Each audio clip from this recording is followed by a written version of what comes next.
If you want to check your iPhone 17 or 17 Pro Max battery health status, let's see. First open Settings app, scroll down a bit, then you can see battery. If you doesn't see here, click the search bar and type battery, then you can see the same. Open that. Now scroll down to N. Here you can see battery health. Open that. So it's normal, and here you can see this option, maximum capacity 100%. So this is the battery health. The battery percentage will be gradually reduces over the time.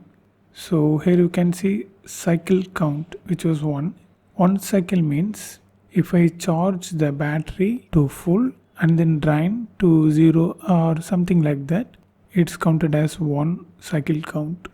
So for me it's 100%. Battery health was normal. In case if this is your new iPhone, but the battery percentage it's like 90, 92, something like that. So definitely maybe there is a issue with your iPhone. So you need to do something.